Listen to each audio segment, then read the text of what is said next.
Welcome back to the Something Like the Offseason podcast. I'm your host, Micah Pellerin, nicknamed Musa, and today I'm bringing you a conversation with the one and only Brandyn Harvey. Brandyn was a standout receiver in his days at Villanova before playing in the NFL for a couple of years, most notably with the Falcons. We're not holding it against him. And the conversation we had and the things he shared really epitomized the purpose of this show. He shared the somewhat bumpy transition he had entering the corporate world post-ball, how it took a minute for him to figure out how exactly he wanted to maneuver and navigate his life post his playing career. But ultimately, he shared how a lot of the lessons that he learned in the NFL really helped propel him moving forward. He's an awesome dude doing amazing things nowadays with the folks at the American Heart Association. Be sure to stick around at the end to hear more about that. He gives great insight into the power of being present, the idea of having perspective, and of course, he answers my big four questions at the top of the podcast. It was a great conversation. I hope you enjoy it. Be sure to hit that follow or subscribe button so that you don't miss out on any future conversations. Appreciate you being here. Now let's get to the conversation with Brandyn.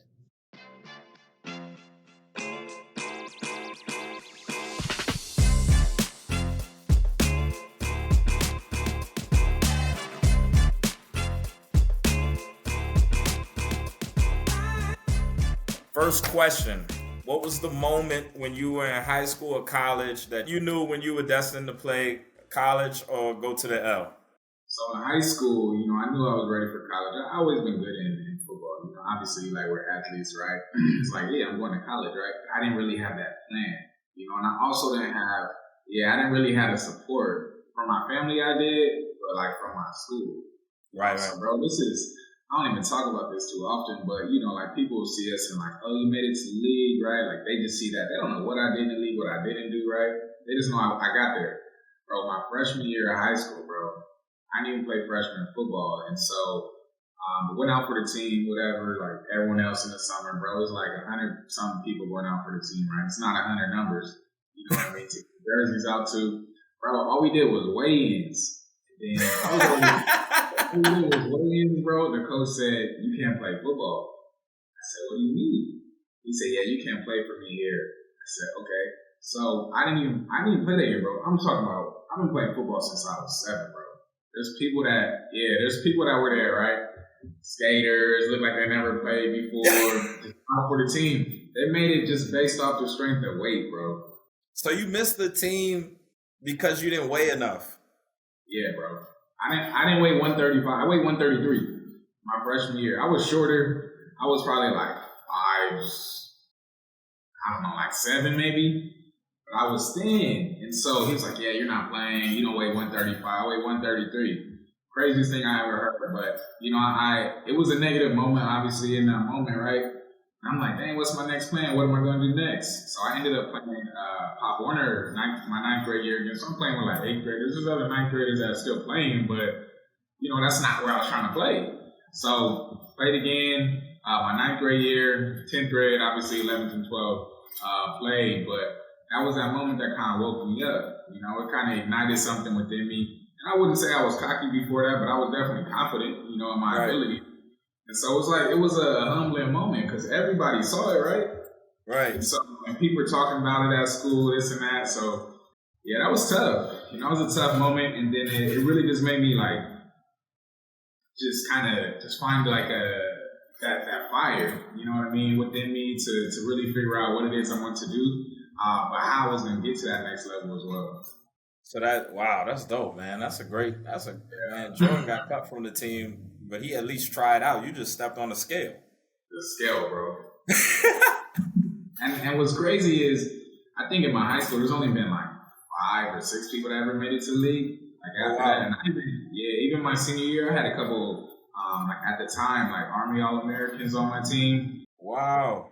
We always had top recruits at my school or on my team. So it was we had people coming to the school, and coaches were coming. My last year, I had some coaches coming to see me, but nobody was really serious, right? There was a lot of interest from some schools. Yeah. I had to support him, my coach, bro. So, yeah, he was always, he might make it, but he's going to do this, he's going to do that. I didn't really have the support. And so, just had to figure out how to make it work and got that first offer. And I'm like, man, I'm just going here. It went crazy. So what was the moment in college where you knew that you were destined for the league? I would probably say again, I was confident, of course. But like even my freshman year, I redshirted my freshman year. And me and one of my bros, we were on the scout team, obviously, right? Freshman year, I redshirted. Bro, we're going crazy against the starters on the scout team. I'm like, This is college? So I'm like, okay, I belong here, right? But then it's like, that next year I had some like off the field stuff go on. Ended up getting kicked out of school for my grades, and it was crazy, bro. I ended up getting back in, so then I was suspended for the spring, couldn't play spring football. I'm like, bro, I was already out the whole year from redshirting. So we make it to summer. I'm a backup, right? My redshirt freshman year, I'm a backup. But then the starter, he breaks his leg in probably like the second or third game. He broke his leg, and I've been starting ever since. That's what's up. So you knew as soon as he went down, you knew. Yeah, I'm like, it's mine to lose at this point. It's mine to lose at this point. And then, from there, had some success, that year. But then my senior year, we played against Temple, and that was our rival. I went to Nova, so, they're both in Philly. Nova's in the suburbs, though, so, Temple in the city. You know how they're already looking at that. Yeah. So, we see them all summer at parties and stuff like that, and so we finally get the chance to play them, and they play at the Link, where the Eagles are at. Yeah, Century Link. Yeah. So they played at the Link, and so we ended up playing them there. My senior year was the first game, and it was the first game I think of the whole college season. It was a Thursday night game, so it was on TV. We ended up going down there. We ended up smacking them by we don't smack them, but we beat them. And it was wow. I'm FCS, right? You know the vibe. Yeah. So. I know we're playing we're playing that FBS school to start off the year. We ended up knocking them off. I had the game-winning touchdown, and I had 10 for 140 something. Ooh. Yeah, and I only had one catch. At halftime, so it was just at that moment, I'm like, okay, yeah, I'm like, we can do something with this. Okay, nice. So, high school, college. Yeah. Who were the players that were there with you in high school or college that you felt like could have made it to college or the league that never got a shot? Who was the player? Who's the one guy? I have one from each. I'll give you one from high school. Okay, yeah, for sure. So high school, bro, we had the coldest running back, bro. What's the high school? Let's shout him out. Monte Vista High School in San Diego. Mm-hmm. Bro, so my running back, he was one of those All-Americans. Oh, bro, he had I think he ran for 2K. Our last year, yeah, that's what I'm saying. I went to a running school. I would get 2 catches. Bro, I would get a hitch in the post. That's why I had to play. I had to play safety too. I'm like, coaches don't care about me this game. 2 catches a game. Let me get some picks or something. But yeah, the running back, bro, he had 2K. But our very last game, we were undefeated the whole year. Game before the championship in the city, he tore his ACL, and it was just dang. He out, bro, everybody was looking at him. He ended up going to Utah. And this is when, obviously, Utah always been solid, but when he was there, that's when they beat Bama in the Sugar Bowl. Yeah, that's Urban Meyer, Utah. Yeah, yep. Yeah, so yeah, he was cold, bro. He was cold. It's just, he got hurt. He hurt his knee again in college, too, at Utah. And he was starting at Utah for a minute, split carries, but, bro, he was one of the coldest people I've seen, bro. And he wasn't he was a big bag, you know what I mean? Yeah. He wasn't the most explosive, but his vision was just different. Crazy. When he got in open field, his vision was just different, bro. He was so big, yeah. Yeah, but then in college. Oh, what was the running back's name? Oh, Darrell Mack. Oh, okay. Yeah. Darrell Mack. Yeah, but then in college, one of my boys, same thing, man. It's just that opportunity, man. The opportunity happens. He was one of my boys. He's from South Florida, from Lauderdale. Okay, there we go. I already know. Yeah. It's like 1 million of them in college. Every one of them plays college football. I promise. Bro, yeah. So my boy Antoine Young, he was up there with me at Villanova. It's one of those probably could have went to any other school, but sometimes it's just the opportunity doesn't always happen like that, right? So it's but we also have to take advantage of what's in front of us too, though. So he's there, like 6'4", probably like 220. He's not the fastest, but bro, he has the strongest arm I've seen, even out of like people I played, with or against in the league. Yeah. And so, bro, he was starting going crazy one game. Our sophomore year, I think, our redshirt sophomore year. I think in the first half he had 5 touchdowns, bro. We're coming out of halftime, right? This is a crazy story. We're coming out the tunnel at halftime.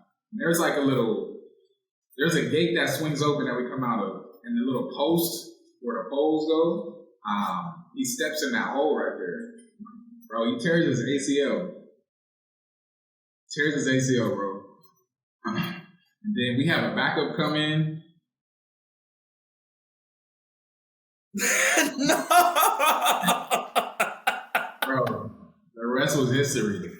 No! Yeah, so he just he fell out of favor, you know what I mean? Like just from the coaches, and he was still he would play like every third series, but it's like, bro, you can't really get in your groove. Yeah, you can't get off. Yeah, quarterback. Wow. He would come in like every third series and go crazy, but it's like he fell out of favor. But he had all the tools, bro. He fell out of favor there with the coaches, and then just mentally, man. You know what that's like mentally. He was like the poster child. It's no longer. Yeah, it's hard to keep your motivation. It's hard to. Yeah, bro. So he, poster child, and bam, I tear my knee. The backup comes in, and the backup, he wasn't the same as him, athletically, not as physically gifted as he was. He was good, you know what I mean? He was getting it done, bro. We won I think we probably lost out of the next 3 years after he was starting. We probably lost 2 or 3 games, bro. Yeah, so yeah, and then we ended up winning the FCS championship my senior year. That's crazy.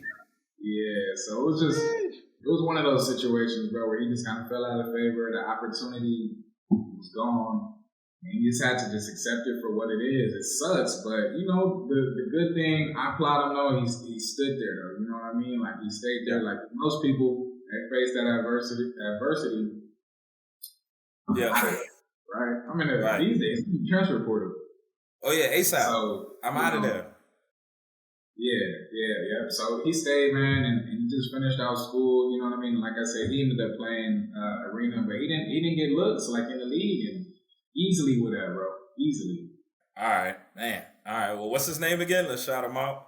Antoine Young. Shout out to Antoine, man. Shout out to Fort Lauderdale. Next question. What is the nicest thing a coach, or the best thing a coach has ever done for you? Probably college. So, like I was telling you, I got kicked out of school for my grades my freshman year. High school, I was cool. I had a 3.4 in high school, but it's high school. I go to college, and Nova is a private Catholic school. I'm from San Diego. I'm going all the way across the coast to Philly, across the country, to Philly, to the East Coast. It was just different, bro. Everything was different. The weather, the culture. I'm getting adjusted. I don't want to use those as excuses, but at the end of the day, it was just part of my situation that I had to get accustomed to, and I wasn't yet. So I ended up having I tell people about this. It's all good. I ended up having I think a 1.4 my freshman year. Yeah, bro. And the crazy thing is, I was going to class too. That's where my mind went. I was like, oh, you want to go into class. Bro, I wasn't doing any of the extras at that point in my college career. I was actually going to class, bro. I had a 1.4 and I got kicked out, but, like I said, they ended up letting me back. They kicked you out or suspended you? I got kicked out. Yeah, I got kicked out, but nobody really, if you knew if you're on the team, but nobody really knew because I got kicked out after that second semester. So it looks like we're on summer break. You know what I mean? But yeah, I had to end up break. I know. I had to end up writing a letter to the school with my mom and all type of stuff. But they ended up letting me back in based off of an error that they made. Nice. They made an error. Yeah, so they made an error sending out an email to everybody that was in the same situation as me. So I don't know what it was, but my mom knew. And so we ended up using that to get back into school. I just had to write a letter. Got back, like I said, was suspended for spring, but one of my coaches, my receiver coach, he got on me about that. Like I said, I was super confident because I knew I had the talent. I had to obviously piece things together. I knew I had the talent, but he helped me put it all together, as far as like being a man. Because college is like, it's the first time I'm really free. I'm not at the crib anymore. Like, I can do whatever I want. Come on. Yeah. And so, he really taught me, how to be a man. Like, he was really disciplining me. Like, when it came to, my actions, like on the field, off the field, like just how you carry yourself, how to really be a pro. Because, like I said, I was just going around doing whatever, like saying whatever, showing up, like showing up the quarterback or showing some type of frustration when things weren't going my way. So, he would sit me to the side, bro. He didn't care who I was, what I just did the Saturday before. Like, he would pull me to the side. Like, we had to sit in the stadium and we had, have these talks about just life and and where I was, like, on the field and off the field. He walking me to class some days to see if I really go to class. And, but it's the conversations we're really having. I never really had that before. So, it was different for me. So I always show him love for that, man. It was a funny time, but it all worked out for both of us, And shout out to Coach. What's his name? Yeah, man. Coach Flynn, my man, Coach Brandyn Flynn. He's actually the wide receiver coach at Princeton right now. Okay. Shout out to Coach Flynn, man. Shout out to Coach Flynn. Okay. He's a wizard when it comes to that offense, man. There we go. Okay. So now we're moving on. This is like the second part of it. Appreciate you answering those questions. Yeah. You get out of the league and, you get that cut. Everybody knows what that feels like. They're like, hey, Brandyn, we love you. We're going to have to let you go, da-da-da-da-da. I know for me, when I got cut, I couldn't even remember half of what they were saying. I was just kind of like, what's going on? Talk me through when you first got cut, that next 6 months, what was going through your mind? What were you trying to do? What were you not doing? Just talk me through like where your mind was at that time. Yeah, so I got cut a few times. The last year. Of course that end of the preseason cut. Right. But then like when I got cut, like throughout the season or something like that, like it was tough. But the first time I ever got cut, I tore my knee. Like I tore my knee in the last preseason game against the Jags. Tore my meniscus. I still played. It happened in the first half. I still played the second half. I'm out there limping. But you know how it is. It's like I'm undrafted. Yeah. I'm trying to get through it. Gotta go. Yeah, I don't have time to be hurt. Gotta go. Right? So I put some of that some little heated powder on there. Got right for the second half. But honestly, bro, it was tough. Like mentally for me because this is what I've been dreaming of doing since I was 6, 7, right? And nobody's ever really told me no to where it meant something. Like, high school happened, right? I told you about that happened where I couldn't play, but then after that, it's like, that's never really happened to me. You know what I mean? And so just really getting that rejection was tough. But at the same time, it's like, I don't think without being cut, I would be who I am. You see what I'm saying? Because it's like, you go through so much when it comes to being cut mentally, bro. Toughest thing I've ever been through was playing in the league. Just like everything you have to go through. But after being cut, it's like you question yourself for a second. Like, okay, he told me I'm not supposed to be here. Am I really not supposed to be here? Right? And everything I was doing was based off of being there. Right? Like my whole life was geared towards being here, and I finally get here. Someone tells me I shouldn't be here. So you're thinking about all those things in the back of your head. But at the end of the day, it's like you really have to rely on yourself, like your faith, your confidence, whatever it is that you believe in, and really stand on that, right? Because if you don't, your mind's gonna waver. Your confidence is gonna waver. Everything, and like I could get cut today. I have to bounce back by tomorrow, knowing I have to focus on what's next, right? My next opportunity. You know what I mean? So, yeah, that was tough. That was tough because you start thinking about life, like, okay, if this isn't for me, what do I do next? And like you said earlier, it's like you really saw that, right? You saw examples of people who didn't have that plan lined up for next, that plan B. Because I'm so stuck on plan A, I don't even know what plan B is. Facts. So when did you shift to plan B? Like what was that relationship like? Was it just like, you know what, I just don't have it anymore, or I'm done with it, or I'm at peace with everything? Talk to me about like when you shifted. I won't even call it plan B, I call it plan A again. Yeah, that's right. I like that. Mm-hmm. Now, honestly, it was probably, the last team I was on was the Rams, and I never knew that was the last practice that I would ever have. Playing. Wow. It was just one of those. I was on practice squad, got cut. One of the starting tackles got hurt. Had to pull somebody up, and they brought in 2 linemen. I was one of them. So you know how that was. But that whole next year, bro, I was flying around, obviously getting those Tuesday workouts with multiple Talk about teams. Those Tuesday workouts. People don't know about those Tuesday workouts. I was fortunate I didn't have to do one, but I would see them. I was like, ooh. Yeah. Talk about those Tuesday workouts. Yeah, that whole next year, I was flying around getting those Tuesday workouts, and it's just like mentally, after being cut, it's like I could get a call tomorrow, I can get a call in 6 months. You know what I mean? Like I may never get a call. But as soon as you get that call, it's like, okay, mentally I have to be ready, physically I have to be ready at the same time, and you have to make sure that this is really what you want to do, because it's like on a drop of a dime, you could be back living your dream. You can have a job, in a matter of hours. So, right.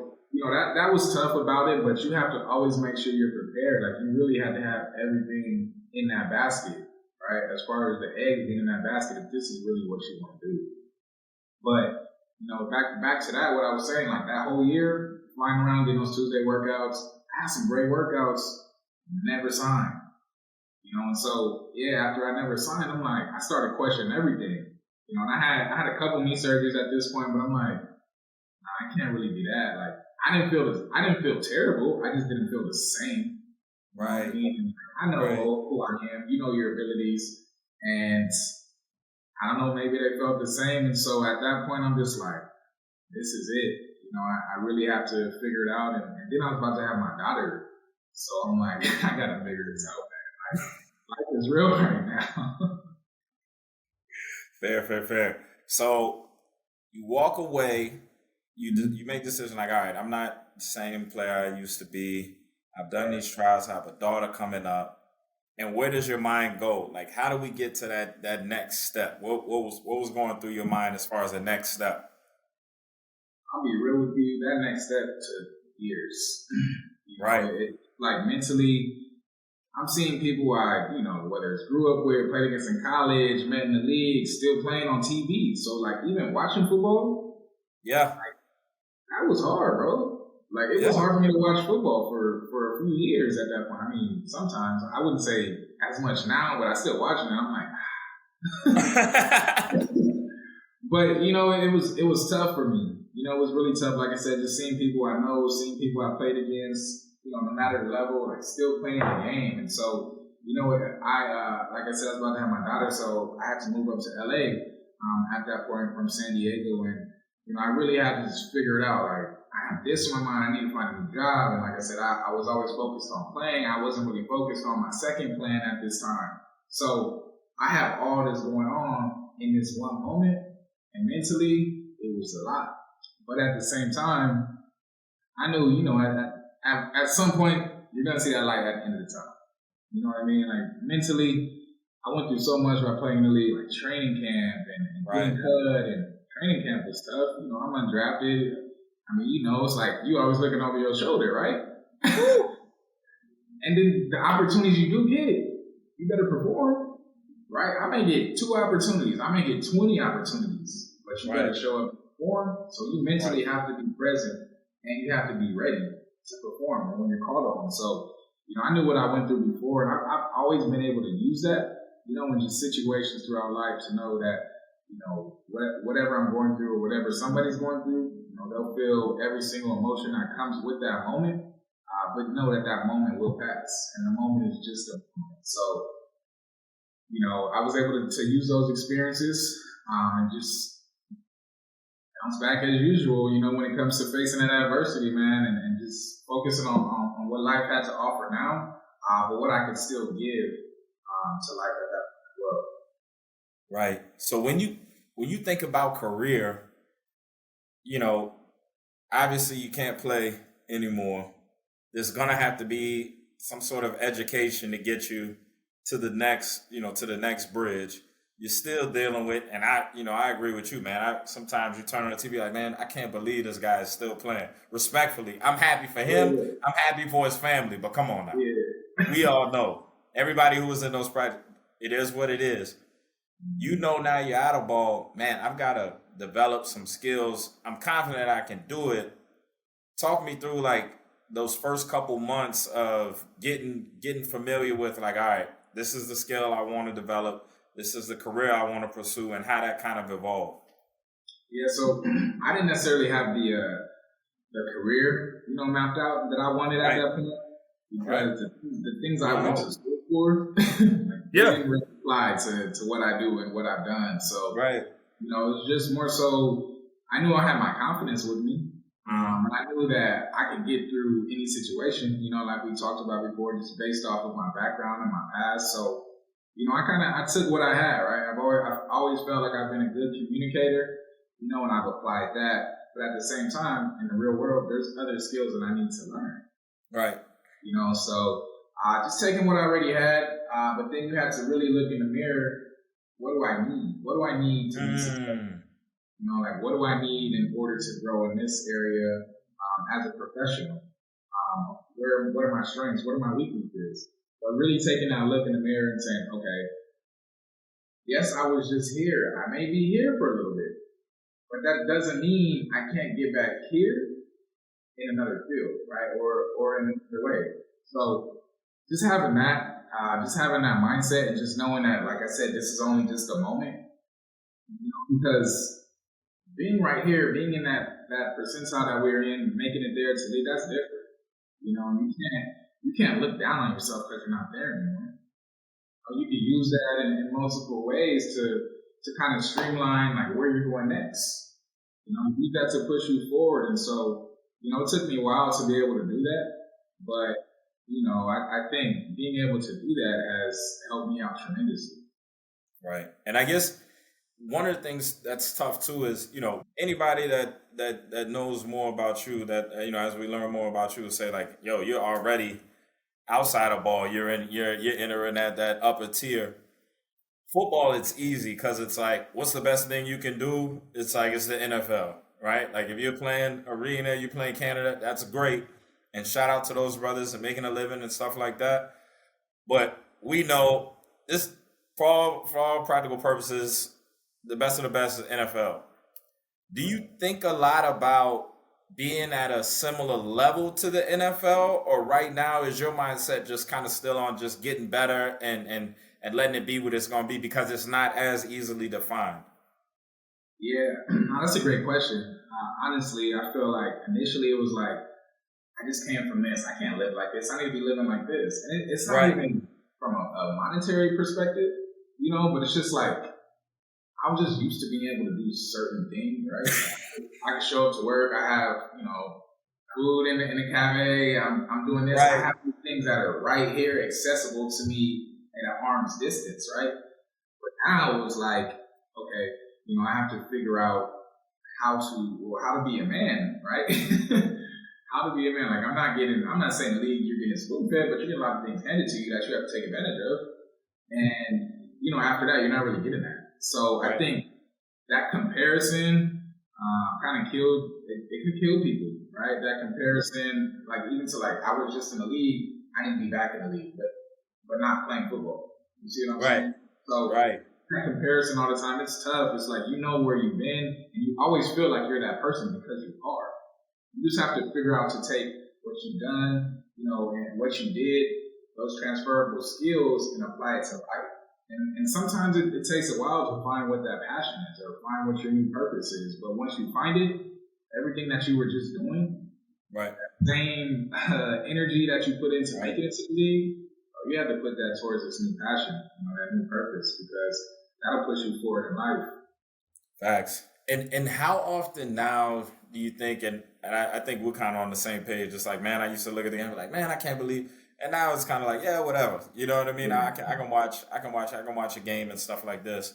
But outside of watching people in the NFL, how often do you think about, man, I could have done X, Y, Z. I never was given that opportunity. And, depending on how much you think about it, what do you do to combat that to stay present? Yeah, so I think about it often. I think even like the way I work out sometimes still, right? Like some of my workouts. Bro, before this call, I was still doing hang cleans before this call. Yeah. Whoa. So I'm like, you're not doing hang cleans as an everyday person, but things like that, I'm like, But, the main thing that I don't have any regrets, but the main thing I wish I would have done different, I wish I would have put more time in while I was there. While I was there, I'm like, I always felt like it was just going to be a forever thing. I didn't realize that it could be gone next week, until I really ran into those situations. I wish I would have put more time in, like taking care of myself. Like I took care of myself, but there's always so much more. You've seen it, and I wish I would have, like watched more film and got with some of the OGs on the team and the vets and, really locked in on what it takes to stay here, for that long.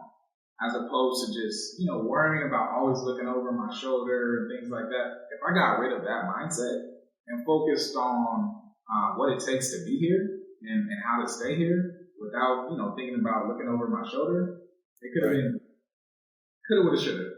But, at the end of the day, I would rather put myself in that situation to see how it all turns out as opposed to, just worrying about, okay, am I going to be here tomorrow? I still have this talent, right? But so does everybody else. They wouldn't be here if they weren't talented. That's what people don't realize. Yeah. It's like, okay, we can use the NBA as an example, right? You have your best player on the team, right? You got your superstar. That last person on the bench is 30 times better than any average. A fact. That's what people don't realize, though. And so, just having that, right? That's one of those things that I always wish that, I did differently. But, I realized that was that moment then. Like, I can use what I learned from it. Like I said, those transferable skills, just apply it to life to really move forward and progress. Because if I constantly think about that, bro, I'm not really progressing, right? And at this point, it's like, okay, it happened. I had to really accept, my path to the league, but my journey while I was there. Obviously, I went into the league like, I want to be in Hall of Fame, right? I want to do this, I want to do that. It didn't turn out that way, and that's okay. Right. It took me years to accept that is okay. My journey and my plan were different than what somebody else had for me in mind. So, just really accepting that helped me overcome a lot. And really opened up some other doors for me. I love it. So talk right now about your career now, where you are, what you like about it, and just kind of like what's keeping you motivated and inspired there. Yeah, so I'll take you back a few years, and I feel like this is 17, 18. This is when I first really figured out, like, okay, this is what I want to do. For a while, like after I was first done, I was training, like physical training, right? I was a trainer. I was like, I thought I had to, right? Because I had all the tools. I played in the league. Cool, I can attract clients easily. I didn't love doing it. I was already working out. I didn't like doing it. So I got this opportunity that came up. I ended up donating bone marrow to a person that had leukemia at the time for this company called epitomize, and they're the National Marrow Donor Program. Ended up doing that. From there, they reached out to me, said, hey, we need you to be like an ambassador consultant for a week for the Super Bowl. Because they're in Minnesota. Super Bowl was in Minnesota this year. It was New England and Philly, 18. So went out there, did all this work for them for the week, and it was cool because the homies are out there too, just like from other NFL stuff. So I'm meeting up with my homies, just having a good time, doing some work for them, like as a consultant, and I had a great time, bro. I'm on Radio Row speaking about what I did. I'm doing radio interviews at radio stations in the city. Right. Just interacting with them, and then from there, it organically created a role within the company. So, I was working for them for 2-3 years, if you include that time, just flying around. I was a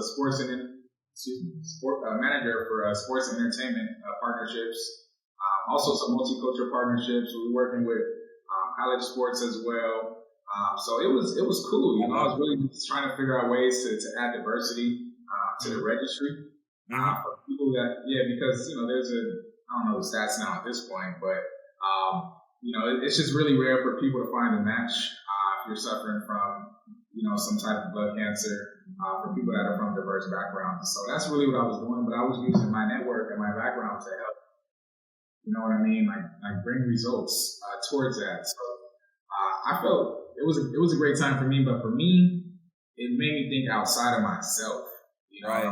I'm able to do that bridge, to bring two intersections together that have never crossed paths. And so being able to do that, I really found, purpose in doing that. I loved what I was doing. I was there, like I said, for a few years. And then after that, I really tried to once again, it was similar to the league. Pandemic happened, I was going there. I was comparing what I wanted to do, what I wanted to find next to that. So again, like that comparison stuff. Man, you can't compare. That's a deep right there. So I was doing that for a minute, but then I'm like, okay, take what you've done over these past years and playing in the league, and how can you apply that somewhere else? And whether you're getting paid for it, whether you're not getting paid for it, put those things together and figure it out. So, I felt like I was able to do that. I got more involved in the community with the Rams out here. Like I feel like that's the team I'm the most involved with, and that's the team I played the least on. So, it makes sense, man. It honestly makes sense. Just doing everything I get to do in the community with the Rams. Obviously, it's, there's, being in the league, like, it's opened so many doors. And a lot of things we do for free because that's just who you are as a person, right? Like, everything doesn't have to be a paid opportunity. So, come on.